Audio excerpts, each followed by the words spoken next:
Afternoon. Welcome to the Thurston County Board of County Commissioners Superior Court Update session for Thursday, April 1st, 2021. It is 1 p.m. on the dot. I am Time Manager Chair of the Board of County Commissioners. We have Vice Chair Commissioner Gary Edwards, Commissioner Carolina Mejia, County Manager Miro Chavez, Assistant County Manager Robin Campbell, and Judge Eric Price, presiding judge of our Superior Court, and our court administrator, Pamela Putnam-Byers. With us, public can follow along on our county YouTube channel through the live stream or join by conference call at 360-252-9020. The PIN is 1234. And I don't think we don't have any particular set of agenda items today. So we usually start with Judge Price and we'll go around the horn from there. All right. Well, first, good afternoon, Commissioner and Commissioners, and Robin. How are you doing? Nice to see everybody again. Happy April. So I don't have a lot on my agenda either. From the court's perspective, we are watching closely House Bill 1167 in the legislature regarding the potential for a ninth judicial officer, ninth judge specifically. And I know each month I tend to give an update on that. It's still working its way through the legislative process. In the beginning of March, and I'm not sure when our last update was, whether this postdates it or predates it, but March 3rd, it passed the House unanimously, and now it's in the Senate. And it passed out of the Senate Law and Justice Committee on March 18th unanimously. We're happy about that. Pam provided testimony at the Senate. I provided testimony in the House a couple of times in their committees. Was actually too busy to be able to testify in the Senate. Every one of the judges were on the bench at the moment, so hopefully that was an exhibit A to why we needed another judge, because we weren't available to testify. But in any event, Pam did a great job, and it passed out of that committee, I think unanimously, and now it's been at Ways and Means. In fact, Pam at 1:30 has to drop off this call if we're still talking, because she's testifying to the Senate Ways and Means Committee this afternoon. It's already scheduled for an executive session with the Senate Ways and Means tomorrow, so we're optimistic that there won't continue not to be any problems or issues with this passage. And just as a reminder, it would provide the state side of the authority for a ninth judicial officer to start in November. So, you know, while we're only in April, November might be here before we know it. And so trying to make some plans about how that ninth judicial officer will be utilized. We are in the midst of the beginning of those conversations right now. And I know a number of the judges have some ideas about where to place and how to utilize a ninth judge, ninth body, but it will take probably some pretty serious restructuring of our current calendaring. So we've got that going on. The other issue that I wanted to update folks on, although I don't have much of an update, and that is the ramifications of the Blake decision. Clearly a decision that has widespread concern for many people in the justice system, and to include, I'm sure the county commissioners are following those developments. We are just in weekly or more than that conversations with both Prosecutor Thunheim's office as well as Patrick O'Connor's shop there at the Public Defense about how we're going to handle the ramifications of Blake. And again, just as a reminder, Blake made simple possession law unconstitutional, which requires vacation of previous convictions. It requires a whole host of very complicated consequences with offender scores and both with folks, not only folks that are in custody and at the various state institutions, but also folks who are out of custody and what that means for their status and offenders and legal financial obligations. Very, very complicated. And there are a lot of conversations that we are aware of, not necessarily part of, going on in the state levels with Department of Corrections and prosecutors associations and administrative office of the courts trying to address some way of dealing with it. And I know that our own public defense has been very active in looking at their cases and trying to tier them in terms of, those of which the decision has the most significance are dealt with first, and then trying to somehow triage the impact of cases on both current and former clients. So we still have not had, well, we have signed dozens of vacations. We have also signed lots of dismissals. Those are the easy, the kind of low-hanging fruit. But we are just now starting to see some resentencings. We have, at this point, not making any radical changes to our calendars, but I think that might be coming, to be honest. I think right now the parties are, both the prosecutors and defense, are trying to figure out what the numbers actually mean and how to accommodate what needs to be done on our calendars. At this point, it's too early to tell what that means, if we're going to need some pro tems, if we're going to need, not additional space, but just much different calendaring. Again, not a lot to share at this point. I just sort of alert the commission to the potential for significant changes. My hope, to be honest, is that there's going to be sort of a statewide plan that will have a lot of, I've heard estimates of like 25,000 resentencings, to have those happen at the kind of the institutions with some sort of portable courtrooms and portable temp judges and temp prosecutors. But I don't know, as I sit here, how those conversations are progressing.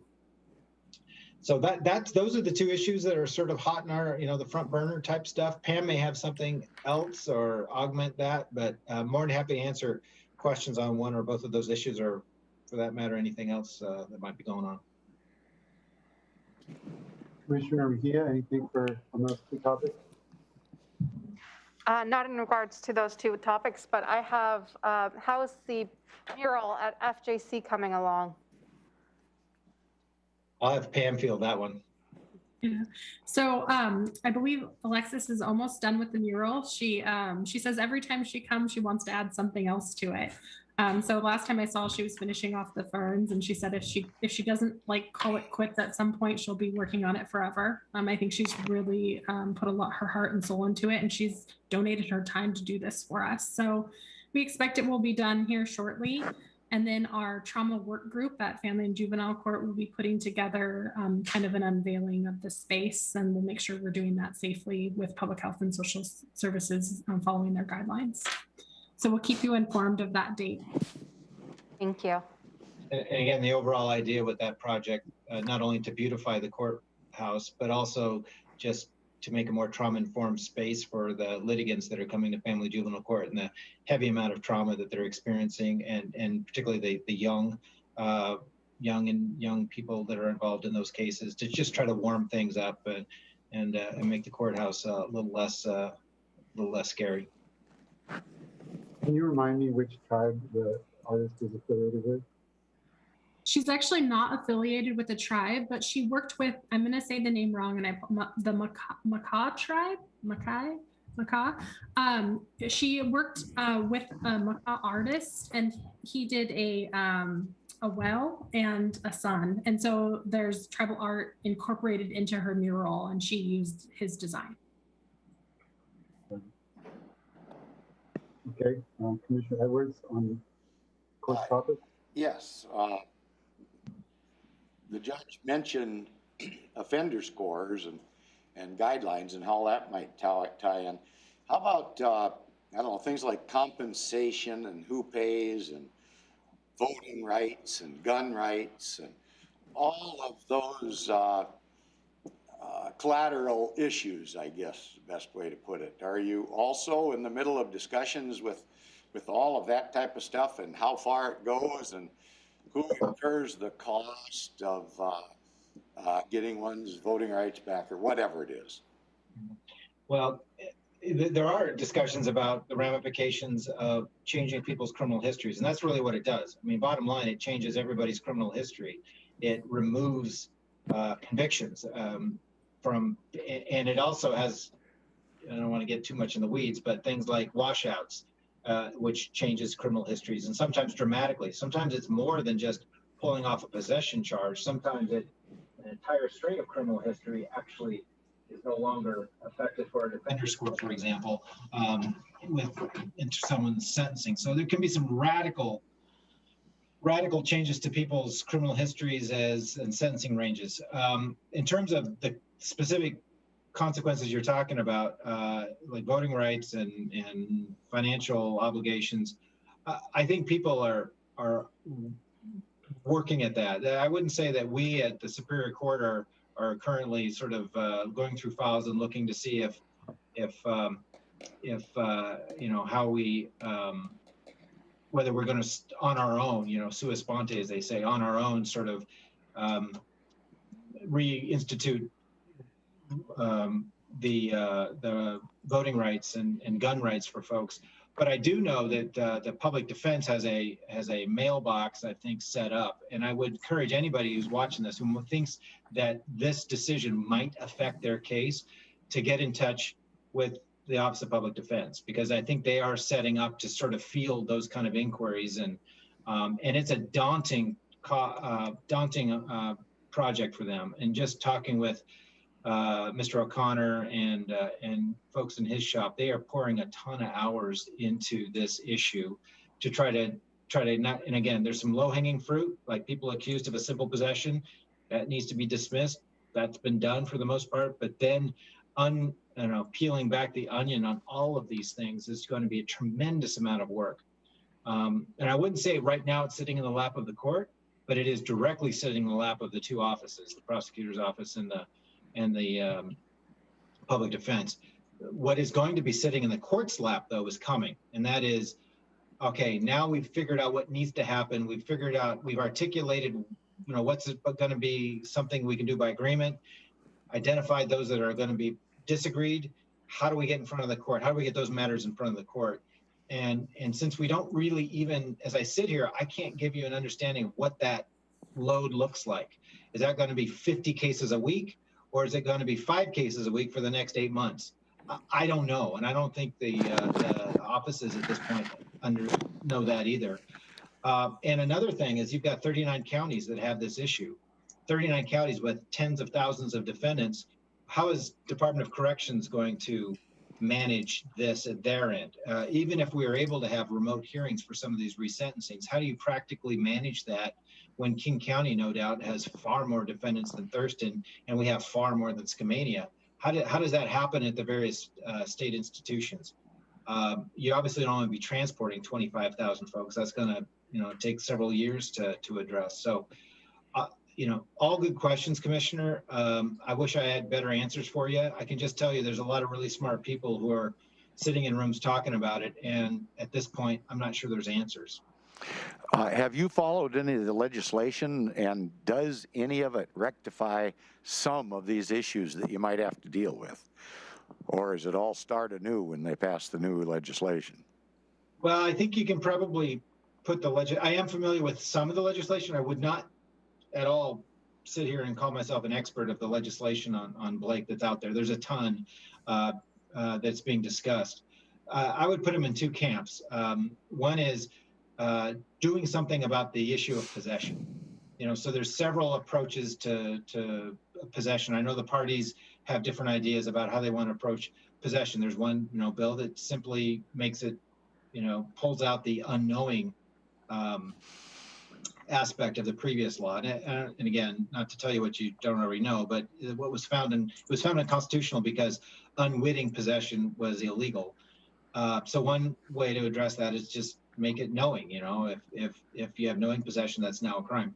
And I couldn't tell you what's going on there with what the legislation's doing. The other camp of legislation is, what do you do about these consequences? Can you make some legislative changes that makes it easier to address these consequences? So, for example, alleviating the need for fingerprinting on a Blake-related resentencing. That might go a long way to making resentencing more easier to do remotely. Because right now, resentencing would require fingerprints. Fingerprints remotely has its technical problems and issues. So there are some sort of fixes that I know like the Superior Court Judges Administration is working through. And I just saw a draft of that legislation several days ago, and some of the other issues of it, I can't recall at this point, but it was more sort of tinkering around the edges to make looking backward, fixing the problems looking backward better. Now, I do know that there's some funding discussions going on, and believe me, I'm no expert on that. Perhaps the counties associations, I would imagine, in fact, I know they are involved in those discussions to see if there's some sort of statewide funding to alleviate the massive potential consequences of the legal financial obligations component of this. And I'm certainly not the person to update you on those conversations. How about things like prioritizing those old cases and getting them in front of the court to get that adjudicated, and the new cases that you haven't been able to get to? I mean, what's going to take priority there? Somebody that's been in prison for 3 years, or somebody that's waiting in the county jail for over their time? Or, you know, it seems so complicated.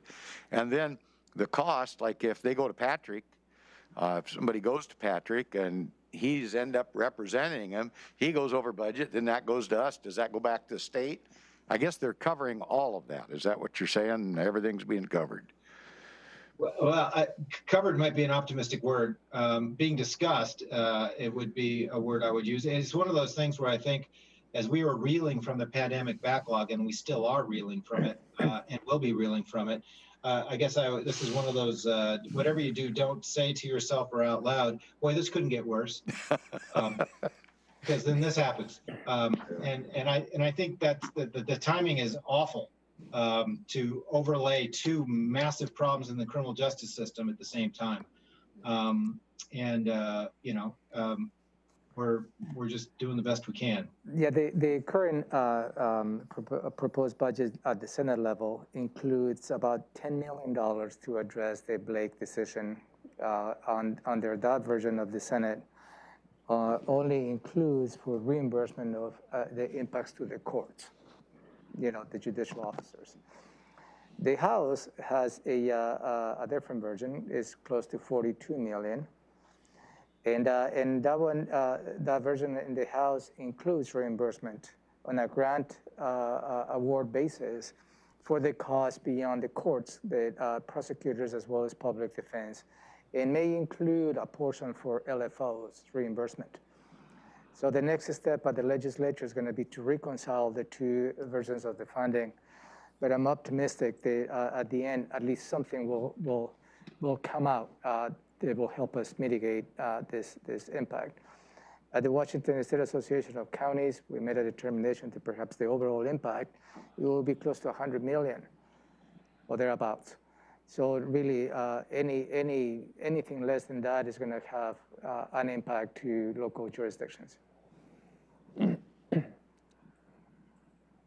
Yeah, and I know that both the prosecutor's office and the public defense office, the folks working on these issues are tracking their time.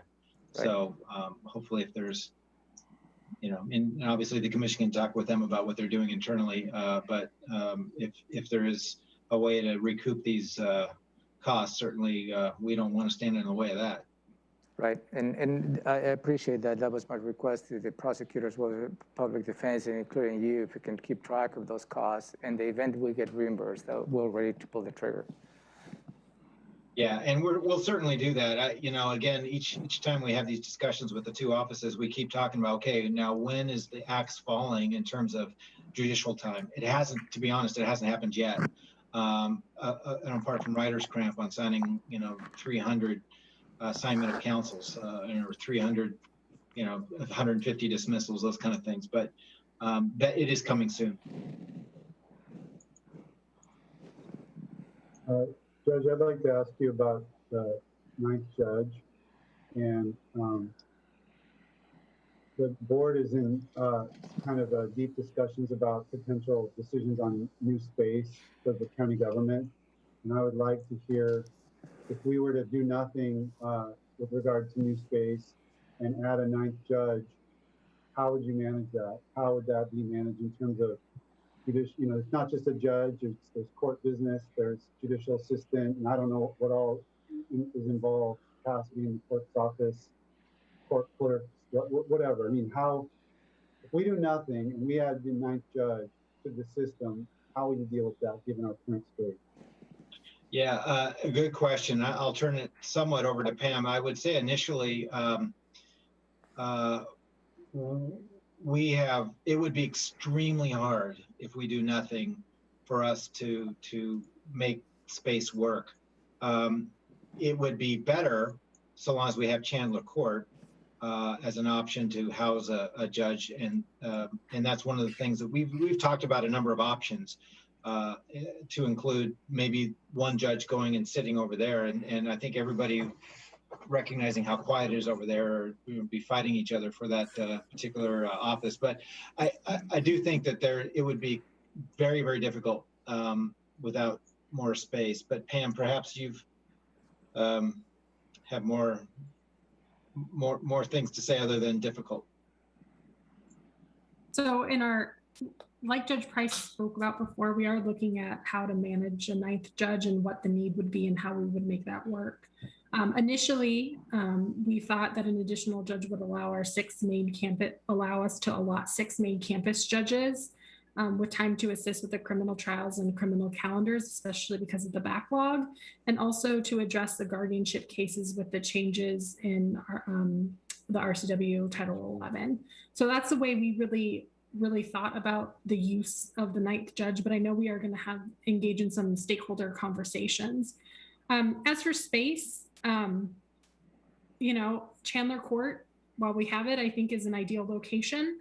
But I think we also can look at ways to make our current space work, not long-term. It's not a long-term solution, but in the interim until space needs are figured out in building 2. Pam's being modest, but one of those options is for her to be dispossessed of her office. Go ahead, Pam. I know there's some of our one-on-one meetings have been canceled. At our meeting, I was going to lay out in more detail the plan that we have proposed to the board related to the space needs in the county.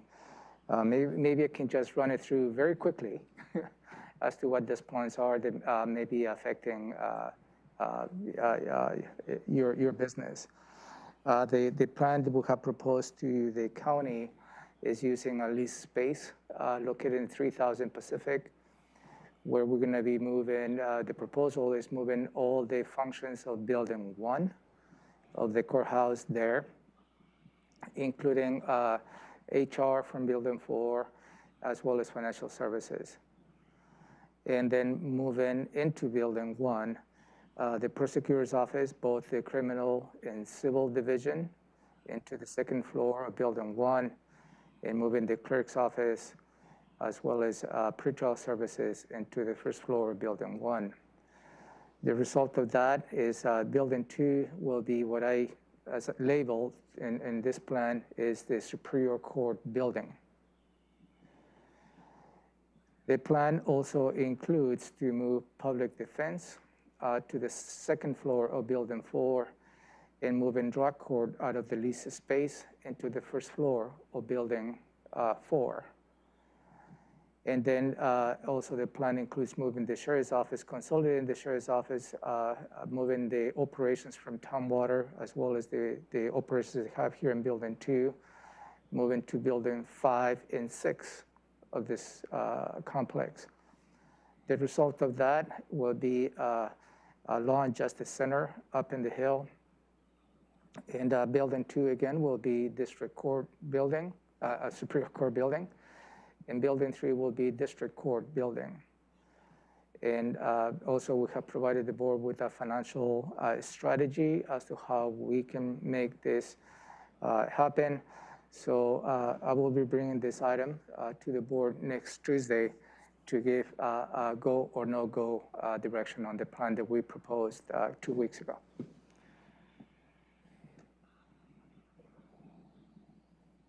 So District Court and Superior Court staying where they are, but having the entirety of the buildings to expand into. Prosecutors would be out of your way, clerk would be out of your way. Building 3, sheriff would be out of District Court's way. Hopefully allowing for the appropriate enough expansion for new judges and meeting rooms and et cetera. That's the concept. Well, we certainly like the concept in terms of having more space. I mean, that there's no question that would help us out. And I think getting more courtroom space, more meeting space, more office space would not only help court staff, but I think would also help court users more importantly. Right now, I recall back when I first started practicing in the county 25 years ago, there was a lot more space to meet with your clients in the courthouse than we have now. We just don't have the space anymore. I would just offer this from our perspective. We really would encourage the commission to, if they were considering that plan, to really accommodate within those plans a designer who knows courthouses, because right now the building is set up for courts on one half of it, and that means we all have elevator access for in custody defendants on one half of it. We have only secure entrances for one half of it, and we've got this public hallway in between. And I know the commission's very familiar with district courts security concerns with having to cross public spaces, and that would be made necessary unless there be some design issues or design to accommodate the way to move from one side of the building to other in a secure way. And I do think, while Chandler Court, we are so happy to have that as an available resource for us, particularly with distancing requirements. I mean, it's impossible in the current courthouse. I think it has also given us some lessons about the need to have really experienced courthouse designers. We know what it's like to sit in a courtroom. We do it every day, but we don't know what it is to design one. And so there's a lot of little things that we, would do differently, I think, if we were to do Chandler over again, if we had someone who was, a designer. So that would be my own caveat. We would love the idea, and we really are very thankful to the commission for considering Superior Court as they look at plans for space. But I guess my plea would be, don't count on us to be able to know how to do it. We know the value of courthouses are different, courtrooms are different, and people who know that would be necessary as part of that. But apart from that, let me just be enthusiastic about the idea of more space. Okay, Commissioner items for the courts. Anything else that we didn't? And Pam, you're leaving in a minute. Anything that would involve Pam, last shot. Hi, Okay, Pam. Good to see you, Pam. Good to see you, Pam. Okay, commissioners, anything for Judge Price? No, sir. Okay. I know you've got business to do, Judge, so we won't keep you any longer. All right. Well, once again, thanks for the opportunity to talk with you all. I really, and I mean this, I look forward to the day where I get to wander into across the breezeway there and see you all in person. I'm about ready to be done with Zoom. So, but in the meantime, everyone have a good rest of your day. And of course, as always, anybody on this call, give me a shout if I can help you in between meetings. Thank you, Judge. Good to see you, Your Honor. Bye-bye.